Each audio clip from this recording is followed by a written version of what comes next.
어제 오늘은 미국에서 꽃이 가장 많이 팔리는 날입니다. 그렇죠? 바로 마더스데이 아닙니까? 예. 한국에서 5월 8일 어버이날을 맞이하면 가장 많이 불려지는 노래가 국민 애창가가 있는데 바로 어머니의 마음입니다. 양주동 박사, 이흥렬 작곡의 이 노래가 사실 가사가 나온 것은 1930년대 일제시대에 양주동 박사가 자신의 어머니를 일찍 여의고 어머니의 사랑과 그 고마움에 감사해서 시를 만들었는데 그 시가 어머니의 마음입니다. 그 시가 1941년도 9월에 일제시대의 삼천리라는 잡지에 게재되었습니다. 여러분도 잘 알고 있는 그 어머니 마음 시의 내용이 이렇습니다. 제가 1절을 읽어드리면 이렇습니다. 나실제 괴로움 다 잊으시고 기를째 밤낮으로 애쓰는 마음 진자리 마른 자리 갈아뉘시며 손발이 다 닳도록 고생하시네. 하늘 아래 그 무엇이 넓다 하리요 어머님의 희생은 가히 없어라. 오늘 마더스데이니까 오늘 2절은요 남자분들이 한번 읽었으면 좋겠습니다. 우리 남자분이 한번 읽어주시겠어요? 다 같이 읽겠습니다. 시작. 어려선 안고 얻고 올려주시고 자라선 문 기대어 기다리는 마음 알을 쌓아 그를 때 쌓아 자식 생각에 고우시던 이마 위엔 주름이 가득 땅 위에 그 무엇이 높다 하리요 어머님의 정성은 지극하여라. 아멘. 아멘 해야 되는지 모르겠잖아요. 우리 3절은 다 같이 한번 읽을까요? 사람의 마음속엔 온 가지 소원 어머님의 마음속엔 오직 한 가지 아낌없이 일생을 자식 위하여 살과 뼈를 깎아서 바치는 마음 인간의 그 무엇이 거룩하리요 어머님의 사랑은 그지 없어라. 낳으시고 길러주시며 또 희생하신 어머님의 은혜에 고마움을 느끼고 그 은혜와 사랑에 감사할 수 있는 어머니의 날 마더스데이가 되기를 간절히 원합니다. 우리 옆에 있는 분들 어머님들이 계시는데 오늘 그 어머님들을 향하여서 고맙습니다, 감사합니다 그렇게 인사했으면 좋겠습니다. 고맙습니다, 감사합니다, 고맙습니다, 감사합니다. 정말 고맙습니다, 감사합니다. 이 모든 인간이 어머님 없이 어떻게 혼자 존재한 인간이 있겠습니까? 다 어머니의 그 수고로움을 통해서 이 땅에 태어납니다. 부모를 기쁘게 할 수 있는 성도가 되기를 원합니다. 히브리서 11장 6절에 보니까 믿음이 없이는 하나님을 기쁘시게 하지 못하나니라고 말씀하셨습니다. 이 말씀은 믿음으로 하나님을 기쁘게 하라라는 명령과도 같습니다. 근데 성경에는 기쁘게 하라라는 그 기쁘게 하라는 기쁨의 대상이 하나님만 있는 것이 아니라 또 다른 하나의 대상이 있습니다. 이 대상에게도 기쁘게 하라라고 이렇게 성경이 명령하고 있습니다. 바로 누구입니까? 어머니입니다. 잠언 23장 25절은 이렇게 기록하고 있습니다. 너를 낳은 어머니를 기쁘게 하라. 하나님께 믿음으로 기쁘게 할 뿐만 아니라 어머니에게 기쁨을 드리라라고 말씀하고 있습니다.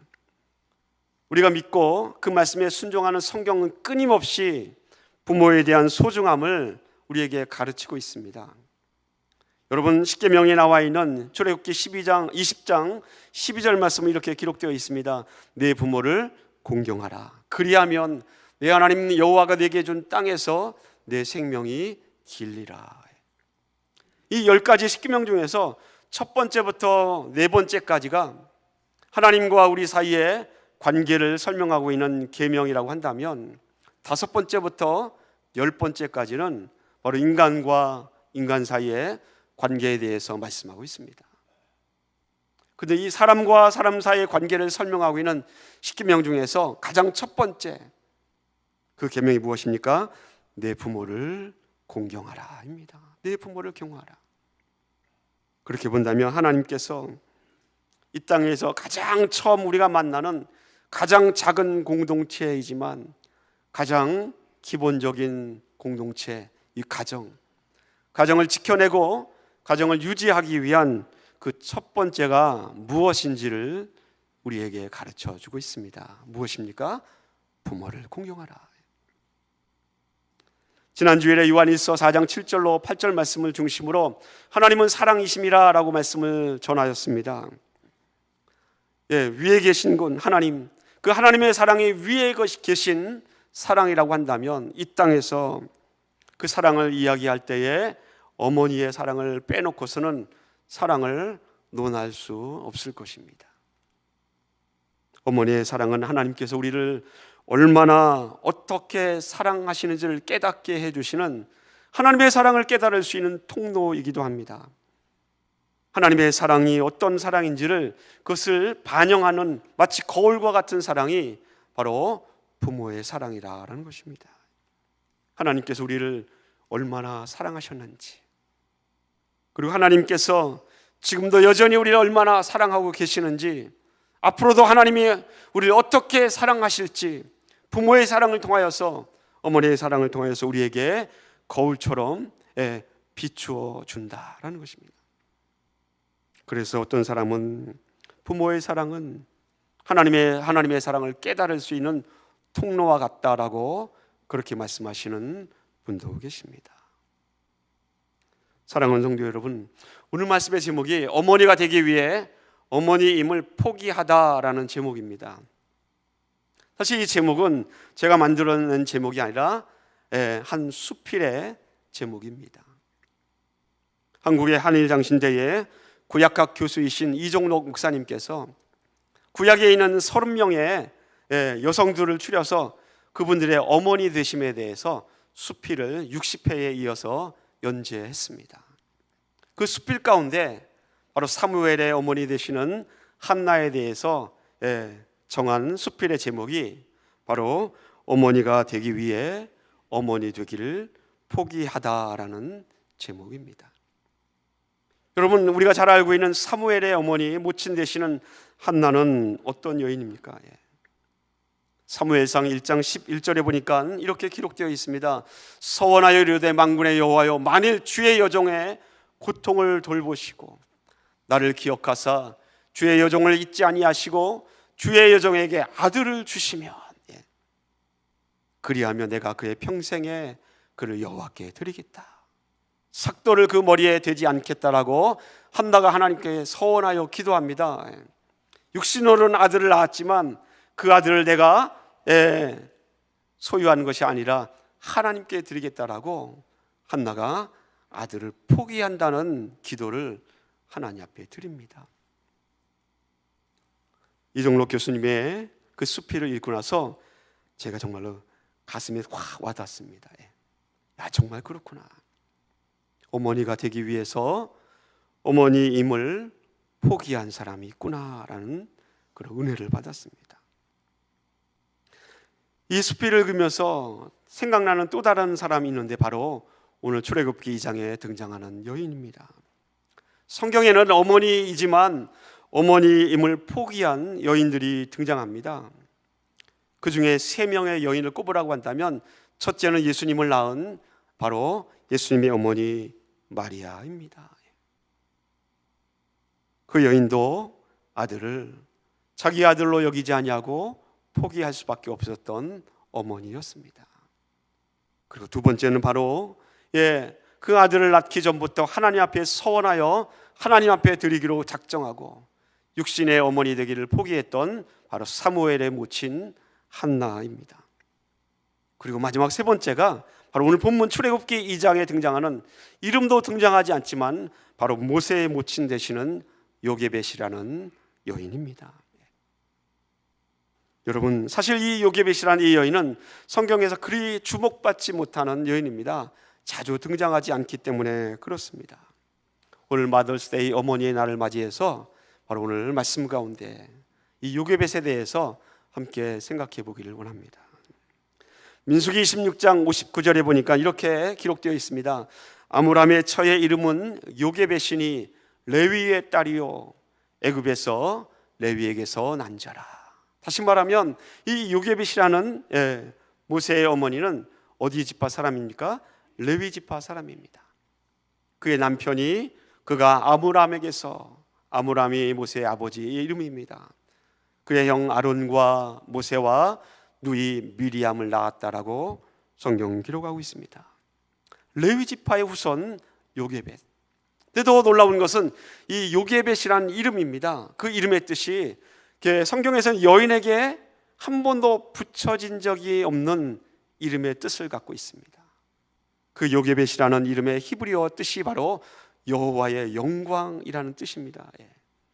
남자에게는 이름의 합성에서 하나님의 이름이 합성되어서 하나님이란 여호와라는 이름이 합성된 이름들이 많이 있습니다. 그런데 여인에게는 여호와 하나님의 이름이 합성된 이름은 구약 성경에 등장한 최초의 사람이자 바로 이 요게벳이 여호와라는 이름과 합성된 이름을 갖고 있는 여인입니다.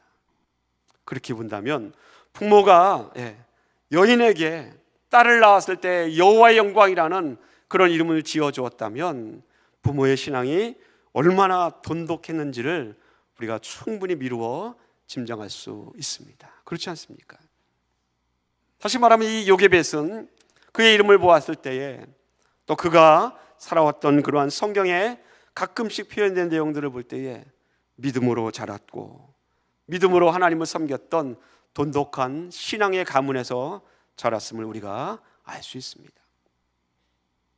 그런데 이 믿음으로 자랐던 이 요게벳에게 시련이 닥칩니다. 출애굽기 1장은 바로 이스라엘 민족 히브리 민족에게 닥쳤던 어려움에 대해서 아주 자세하게 기록하고 있습니다.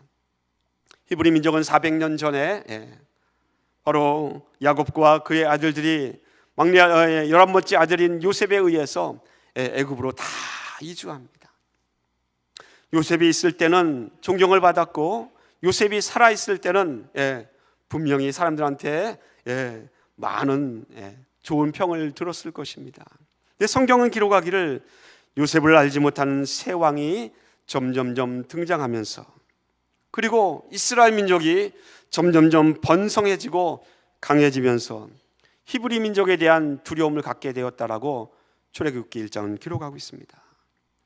결국 애굽의 왕들은 감독을 세웁니다.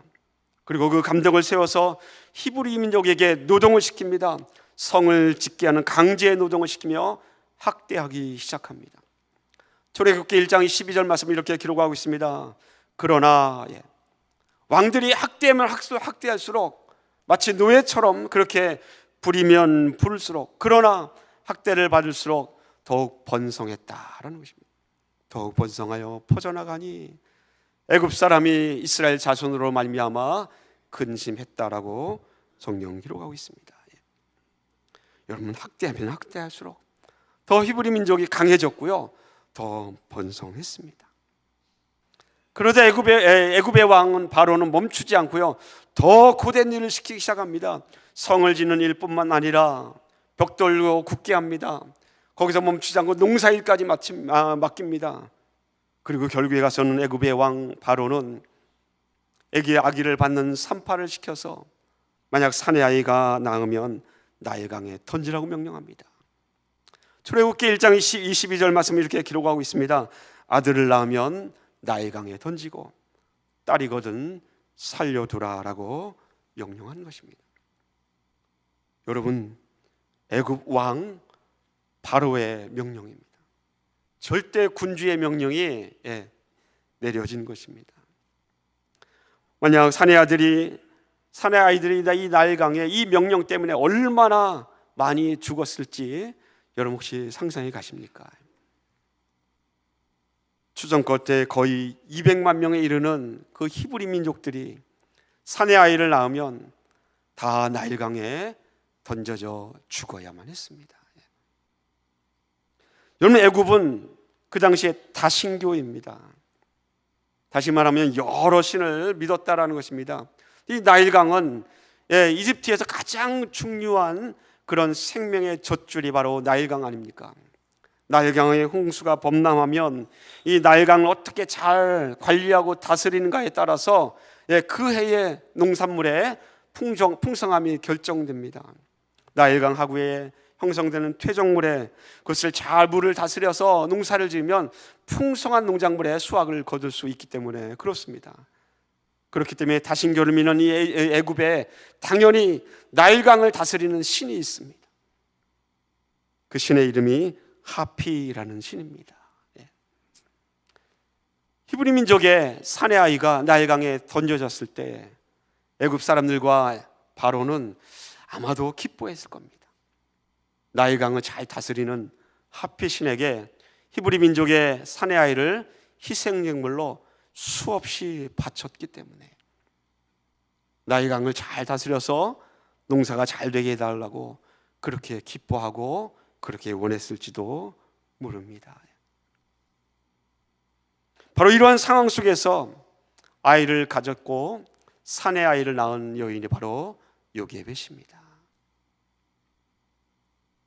아들을 낳음으로 비로소 어머니가 된 것입니다. 하지만 그 태어난 아이가 얼마나 잘 생겼는지 모릅니다. 성경은 아이를 태어나자마자 이름을 지어주었다라는 그러한 기록이 없습니다. 그렇게 본다면 태어난 이 아기는 이름도 없이 키워진 것입니다. 그 키워진 세월이 장장 3개월 동안 이름도 없이 몰래 키워졌습니다. 하지만 아이가 점점 자라감에 따라 울음소리로 커졌을 겁니다. 도저히는 숨겨서 키울 수 없을 만큼 점점점 자라갔습니다. 그 아이를 낳고 육신의 어머니가 되었지만 이 아이의 어머니 요게벳은 중대한 결정을 해야만 했습니다. 만약 여러분이 요게벳과 같은 그런 상황에 있었더라면 여러분은 어떤 결정을 하셨겠는지 한번 생각해 보신 적 있습니까? 더 이상 아이를 키울 수 없다면, 이 아이가 사내 아이라는 것이 밝혀진다면 분명히 죽임을 당할 것입니다. 여러분이라면 어떻게 하셨겠습니까? 그냥 아이를 데리고 애굽 사람이 쫓아올 수 없는 곳으로 도망해야 하겠습니까? 아니면 사내 아이는 죽이라고 했으니 사내 아이 구실을 할 수 없게 그냥 거세를 하면 됩니까? 여러분이라면 어떻게 했겠습니까? 그래서 요게벳이 한 결정이 무엇입니까? 요게벳은 육신으로는 아이를 낳았지만 이 아이의 어머니가 되는 것을 포기합니다. 아이를 버리기로 결정한 것입니다. 여러분, 어머니가 자기가 낳은 아이를 버린다라는 것을 상상해 본다면 그건 참담하고 끔찍한 결정입니다. 우리 가운데 그렇게 결정할 수 있는 사람은 그리 많지 않을 것입니다. 비록 악어가 먹지 않은 갈대 상자에 아이를 담고 물이 새어 들여오지 않도록 역청을 바르고 나무의 진을 발라서 나일강 갈대 사이에 이 갈대 상자를 물 위에 띄워 놓았습니다. 그러나 이 나일강에 이 상자를 띄워 놓는다는 것은 아이를 죽인 것과 전혀 다를 바가 없습니다. 혹이라도 아이가 울음소리를 내서 울기 시작하면 나일강에 가장 많이 서식하고 있는 나일강의 최고 포식자 악어가 이 갈대 상자를 뒤집고 아기를 삼키는 것은 너무나 쉬운 일 아닙니까? 그런데 여러분, 성경은 이 요게벳의 이 결정에 대해서 다르게 말하고 있습니다. 아이를 버리기로 결정하고 아기를 포기하였지만 이 결정에 대해서 성경이 어떻게 해석하고 있는지 여러분 아십니까? 여러분, 우리 인간이 살아갈 때에 내가 어떤 일을 하고 어떤 공적을 남기고 어떤 업적을 쌓았는지 그것은 세상 사람이 볼 때는 굉장히 중요하지만 하나님이 보실 때는 전혀 다를 수 있음을 우리는 압니다. 세상 사람이 볼 때는 물질을, 명예를, 많은 사람의 존경을 받는 인간의 업적이 사람들은 존경하고 좋다라고 말할 수 있지만 성경은 전혀 다르게 말할 수 있다는 것입니다. 요즘 우리가 새벽 기도 시간에 열왕기서를 묵상하고 있습니다. 열왕기서에 등장하는 왕들에 보면 그들이 정말로 인간적으로 보면 업적도 쌓고 나라를 강건하게 세우기도 하였습니다. 그러나 하나님의 평가는 성경마다 다르게 등장합니다. 아무리 나라를 오래 통치하고 아무리 부강하게 나라를 세웠을지라도 그가 죄를 지었다면 성경은 전혀 다르게 그 왕의 업적을 평가하지 않습니까? 그러므로 사람의 인생은 하나님이 어떻게 나를 보시는가, 하나님이 나를 어떻게 인정하시는가, 성경이 어떻게 그의 인생을 평가하고 있는가가 훨씬 더 중요합니다. 근데 성경은 이 아들을 포기할 수밖에 없고 아들을 갈대 상자에 넣어서 나일 강에 뛰어놓은 이 요게벳의 결정을 성경은 믿음이라고 그렇게 평가하고 있습니다. 믿음. 이해가 잘 되지 않지 않습니까? 갈대 상자에 넣어서 아들을 죽이는 자리에 내몰았는데 이상하게도 성경은 이 어머니의 결정을 믿음이라고 말하고 있습니다. 아브라함이 이삭을 제물로 하나님께 드렸을 때에 그 아들을 희생제물로 죽이면 하나님께서 다시 살리실 것을 아브라함이 믿었습니다. 그렇지 않습니까? 그래서 히브리서 저자는 이 아브라함의 행동을 믿음이라고 그렇게 표현합니다. 근데 그와 똑같이 히브리서 저자는 이 요게벳의 결정을 믿음이라고 기록하고 있습니다. 히브리서 11장 23절입니다. 믿음으로 모세가 났을 때에 무엇으로 이 아들을 낳았습니까? 산의 아이를 낳고 키우면 이건 죽여야 됩니다. 근데 성경은 평가하기를 믿음으로 모세를 낳았다라고 기록하고 있습니다. 그 부모가 아름다운 아이임을 보고 석 달 동안 숨겨 왕의 명령을 무서워하지 아니하였다라고 기록하고 있습니다. 왕의 명령을 거역할 정도로 아이를 믿음으로 키웠다라는 것입니다. 성경이 어떻게 평가하고 있습니까? 믿음이다. 아기를 죽이려고 했다면, 석 달 동안 키우고 나서 아기를 죽이려고 했다면 그냥 나일강에 던지면 됩니다. 그런데 요게벳은 그렇게 하지 않았습니다. 갈대 상자를 엮어서 역청을 바르고 나무진을 발랐습니다. 그리고 갈대 사이에 띄워주었습니다. 좀 왜 그랬을까라는 궁금함이 생기더라고요. 왜 그랬을까? 어차피 죽을 아이라면 역청을 바르고 나무질을 바를 필요가 없지 않습니까? 그렇게 했다라면 이 어머니 요게벳이 무언가 기대하는 것이 있었다라는 것입니다. 혹시 누군가가 아이를 구해줄까? 그 기대감이 있는 것입니다. 여러분, 무언가 기대하는 것이 있다면 그것을 우리가 무엇이라고 표현합니까? 성경 그것을 소망이라고 표현합니다. 소망은 믿음의 근간이요 믿음의 뿌리입니다. 그러므로 이 요게벳의 모든 행동과 결정이 바로 믿음의 행동이요 믿음의 결정입니다. 믿습니까? 저는 오늘 본문에 기록된 어머니 요게벳의 행동이 믿음이라고 분명히 믿습니다. 하나님은 소망 가운데 믿는 자의 결정을 결코 외면하지 않는 분입니다. 하나님은 은혜와 사랑이 풍성하시며 신실하신 분이기 때문에 믿는 자의 간구를 외면하지 않는다는 것을 여러분 믿으시면 아멘 하시기 바랍니다. 그러므로 이 모세의 어머니 모친 요게벳의 결정을 이렇게 정의할 수 있습니다. 갈대 상자를 나일강에 띄운 요게벳의 행동은 더 이상 내 손으로는 무엇을 해야겠다는 육신의 어머니의 자리는 포기했지만 하나님께 모든 것을 맡기고 전적으로 하나님을 의지하겠다는 믿음의 어머니가 되기로 작정한 결정입니다. 믿음의 어머니가 되기 위해서 육신의 어머니의 자리를 포기했다라는 것입니다. 믿음의 어머니가 되기 위해서 육신의 어머니 자기를 포기한 요게벳 같은 그런 부모가 되기를 예수님의 이름으로 간절히 축원을 드립니다. 사랑하는 우리 성도 여러분, 육신의 어머니의 길을 포기한 이 요게벳 하나님께서 외면치 않았습니다. 어떻게 이 아이가 구원받았는지 오늘 본문 말씀은 아주 자세하게 기록하고 있습니다. 때마침 목욕하러 이 나일강가에 나온 바로 애굽의 바로 왕의 딸이 갈대 사이에 있는 상자를 발견합니다. 시녀를 통해서 그 상자를 가져오게 했습니다. 그리고 상자를 열어보자마자 성경이 어떻게 기록하고 있습니까? 대번에 이 아이가 히브리 사람이라는 것을 대번에 알아차렸습니다. 그러면 어떻게 해야 되죠? 자기 아버지의 왕의 명령에 따라서 그 자리에서 나일강에 던져야 합니다. 네, 하나님께서 정말로 놀라운 것은 하나님께서 이 바로의 딸의 마음에 긍휼히 여기는 마음을 주셨습니다. 이것도 섭리 아닙니까? 성경은 기록하기를 바로의 딸이 그 아기를 불쌍히 여겼다라고 성경은 기록하고 있습니다. 불쌍히 여겼다. 하나님께서 섭리해 주신 것입니다. 그때에 모세의 누이 미리암이 달려갑니다. 그리고는 공주에게 그렇게 요청합니다.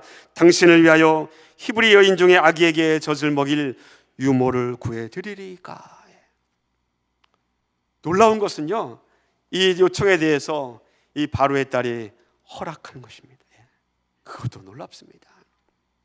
히브리 사내 아이인데 애굽의 여인 가운데 유모를 구하는 것도 아니고 이 아이가 찾아와서 히브리 사람 중에서 유모를 구해드리라 그렇게 청했을 때에 그대로 허락합니다. 놀라운 하나님의 섭리가, 이 놀라운 구원의 장면에 하나님의 섭리가 깃들어 있다라는 것입니다. 바로의 딸이 자기 아버지의 왕의 엄중한 명령조차도 그것도 거절한 채 위험을 감수하면서 바로의 딸이 이 물에서 건진 아이를 키웁니다. 그 이름이 바로 먼 훗날 이 물에서 건져진 아이가 짊어지게 될 하나님의 사명, 그 아이가 감당해야 할 숙명과 같은 그 일을 감당해내는 이름, 물에서 건졌다라는 뜻의 모세입니다. 여러분, 모세, 건져냈다, 바로 구원이라는 뜻을 갖고 있지 않습니까? 이 아이가 먼 훗날 장장 80년 후에 바로 이스라엘 민족을 구원해내는 하나님의 뜻과 사명을 감당하는 민족의 지도자가 되지 않습니까? 여러분, 바로 어머니, 믿음의 어머니 요게벳의 믿음의 결정이 이 아이를 이렇게 이끌었습니다. 성경은 이 모세의 성장 과정에 대해서는 자세하게 기록하고 있지 않습니다. 근데 우리가 문화적으로 알 수 있는 것은 히브리 민족들은 자녀에게 민족혼을 불어넣는 것은 부모 중에서, 아버지와 어머니 중에서 아버지가 아니라 어머니라고 이 유대인들은 생각하고 있습니다. 다시 말하면 모계 사회라는 것입니다. 그래서 어려움과 시련 속에서 유대식 교육을 하고 혈통을 보존하는 데 있어서 어머니의 역할을 더 중요시하는 그런 문화적 전통을 갖고 있는 나라가 바로 히브리인들, 유대인들입니다. 그렇다면 이 어머니이지만 어머니라고 그렇게 말하지 못하는 여인 요게벳이 바로의 궁에서, 이 공주의 궁에서 이 아이에게 그냥 함부로 대충 키우지는 절대로 않았을 것입니다. 그녀가, 이 요게벳이 아이를 믿음으로 키웠을 것이다 라는 것입니다. 아이에게 젖을 물릴 때마다 수차례 이렇게 말했을 것입니다. 아이야, 너는 아브라함과 이삭과 이스라엘 야곱의 후손이다. 너는 하나님의 백성이다. 너는 하나님의 믿음의 후손이다 라고 수차례 젖을 물릴 때마다 그 아이에게 그렇게 말했을 것입니다. 믿음으로 키웠다라는 것입니다. 히브리서는 이 요게벳이 이 모세의 모친이 믿음으로 키웠다라는 것을 성경에 기록하고 있습니다. 히브리서 11장 24절 26절은 이렇게 기록하고 있습니다. 믿음으로 모세는 장성하였다라고 기록합니다. 무엇으로 장성했다고요? 믿음으로. 모세가 어떻게 키웠는지 자랐는지는 성경에 한 구절도 나와 있지 않지만 히브리서 11장 24절 말씀에 믿음으로 장성했다. 바로의 딸로 키워졌습니다. 우상을 섬기는 그 문화와 우상을 섬기는 그러한 배경 속에 자랐습니다. 근데 히브리서 11장 24절 말씀은 무엇으로 자랐다고요? 믿음으로 자랐다.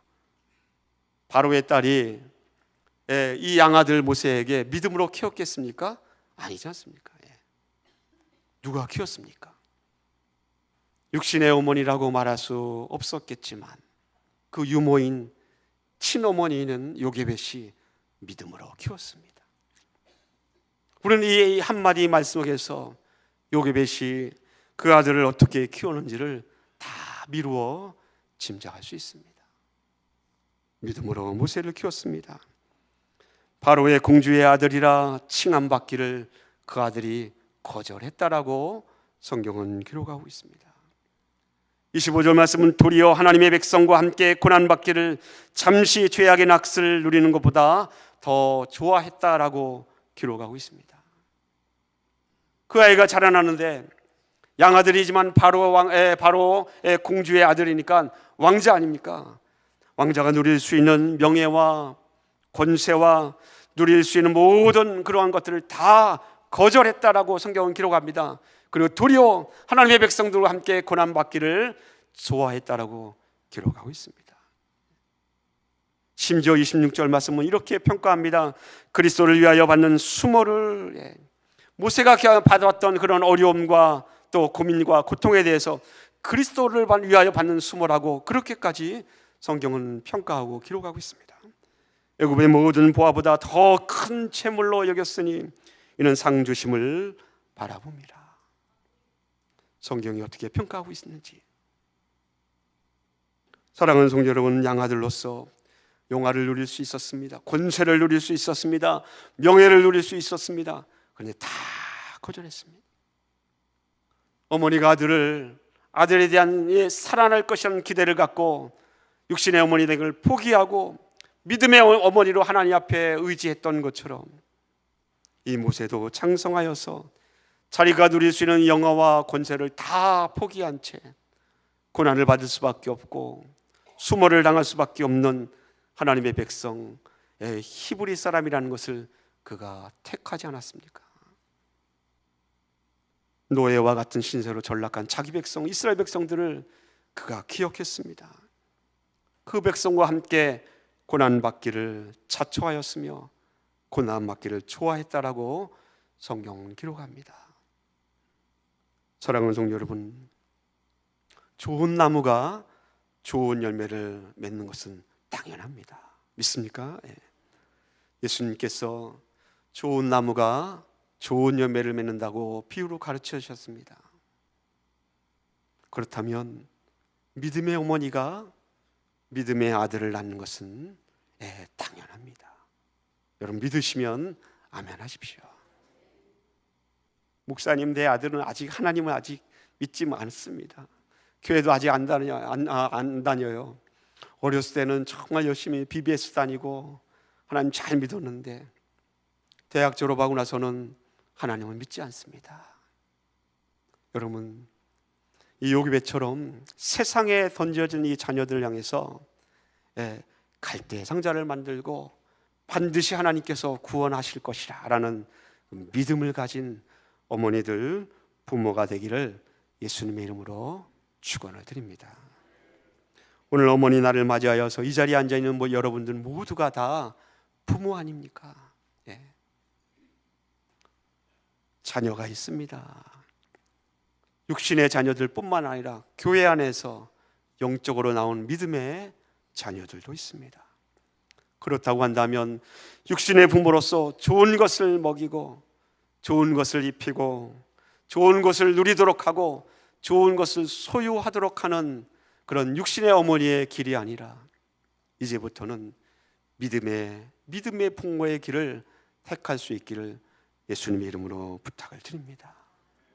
믿음의 부모는 내가 할 수 있는 것을 내려놓고 내 육신의 어머니로 할 수 있는 것을 포기한 채 하나님께서 책임지셔 주실 것이다, 하나님께 전적으로 의지하고 하나님께 맡기는 사람, 그것이 바로 믿음의 어머니입니다.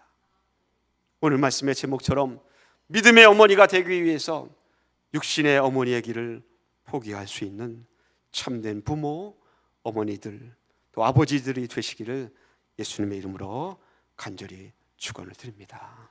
기도하겠습니다.